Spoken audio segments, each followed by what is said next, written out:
Hi guys, this is your girl Wakeji Kamore and welcome to Reflections by Wakeji Kamore. It's been a minute. It's been such a long time. I think it's been about 2 or 3 weeks since the last time we were together, since the last time we did the Bible summary, and I'm so glad to be back, you guys. I'm so glad to be back. And let me tell you, work-life balance. Hey. I don't know whether that thing is a fallacy, but like there are people who actually have figured out this thing, but I have not figured out work-life balance. But we are getting there, and I'm proud of myself for even just being able to say, you know what, this needs to be done. I committed to doing this, and I gotta do it. So today we are continuing with the book of Proverbs, and we're going to be looking at Proverbs Chapter 13. I'm going to be reading this chapter word for word from the English Standard Version, which is the ESV. If you haven't read this chapter, I recommend that you pause this recording and you read the chapter for yourself, just so that you get to understand what's happening in the chapter, so that you can get your own insights. Because again, I said Proverbs is just many short proverbs, many short wise sayings from Solomon. So the thing that will capture me might not be the thing that will capture you, because we are in two different spaces and the Lord has two different messages for us. So give the Lord a chance to speak to you by reading the text for yourself. Having said that, I hope that you are ready, and let's get going. This is what it says, Proverbs chapter 13 from the ESV version. It says, "A wise son hears his father's instruction, but a scoffer does not listen to rebuke. From the fruit of his mouth a man eats what is good, but the desire of the treacherous is for violence. Whoever guards his mouth preserves his life. He who opens wide his lips comes to ruin. The soul of the sluggard craves and gets nothing, while the soul of the diligent is richly supplied. The righteous hates falsehood, but the wicked brings shame and disgrace. Righteousness guards him whose way is blameless, but sin overthrows the wicked. One pretends to be rich, yet has nothing, and another pretends to be poor, yet has great wealth. The ransom of a man's life is his wealth, but a poor man hears no threat. The light of the righteous rejoices, but the lamp of the wicked will be put out. By insolence comes nothing but strife, but with those who take advice is wisdom. Wealth gained hastily will dwindle, but whoever gathers little by little will increase it. Hope deferred makes the heart sick, but a desired fulfilled is a tree of life. Whoever despises the word brings distraction on himself, but he who reveres the commandment will be rewarded. The teaching of the wise is a fountain of life, that one may turn away from the snare of death. Good sense wins favor, but the way of the treacherous is their ruin. Every prudent man acts with knowledge, but a fool flaunts his folly. A wicked messenger falls into trouble, but a faithful envoy brings healing. Poverty and disgrace come to him who ignores instruction, but whoever heeds reproof is honored. A desire fulfilled is sweet to the soul, but to turn away from evil is the abomination to fools.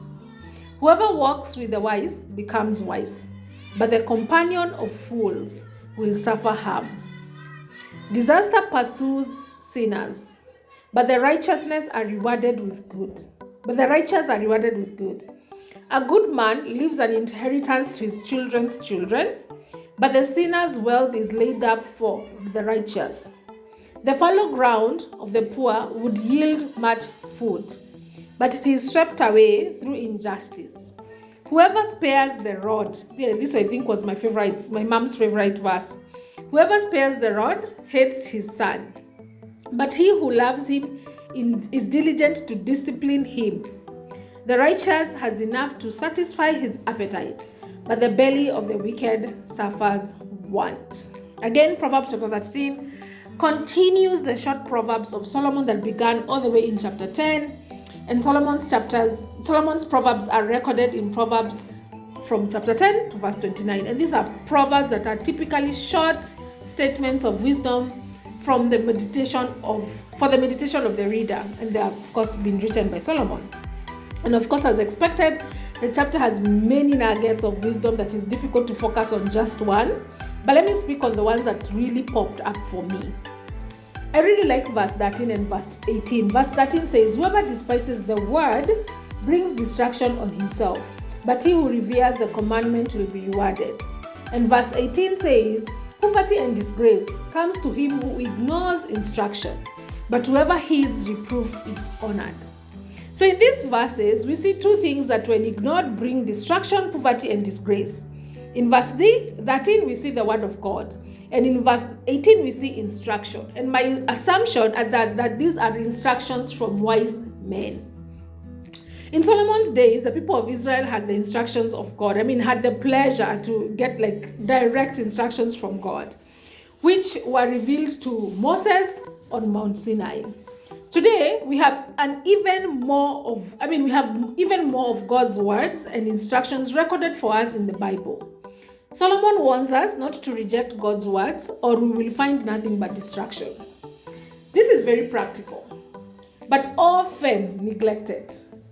Piece of advice and the word of God. When the creator of our world gives us instructions on how we are supposed to live on his world, not our world, we reject them. Then we shouldn't expect life to go well for us. This is the same way whenever we ignore the instructions of those that are in authority over us, either our parents, our teachers, our employers, or even the laws of the land. It shall not end well with us. So maybe the reflection questions are there instances where you have ignored either the word of God, or you have ignored instruction from men, from wise men, or those that are in authority? Do you regard one and disregard the other? I think for us, especially who are born again and are in the faith, it's very easy for us to regard the word of God and probably disregard words from those that are in authority, or the words that are coming from wise people. And be like, you know what, I'm following the word of God and nobody can tell me nothing. But the Bible is very clear that we are to regard both. We are supposed to listen to the word of God, and we're supposed to listen to instruction from wise people and instruction from those that have authority over us, because God uses people to speak to us, not just his word, but he will also use people to speak to us. So you can't regard the word of God and disregard instruction from men.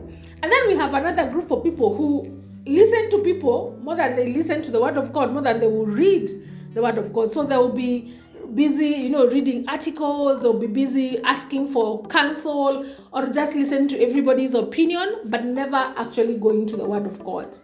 That is also warped because the Lord is the one who created us. We are living in his world, and so we are to follow the instructions that he's given us from his word that is recorded for us. So we are to regard both the word of God and instruction or wise counsel from those that are in authority or those that are wiser than us. So you ask yourself, which one are you regarding? Which one are you disregarding? And what is it that you can do about it? Thank you so much for listening, and see you tomorrow.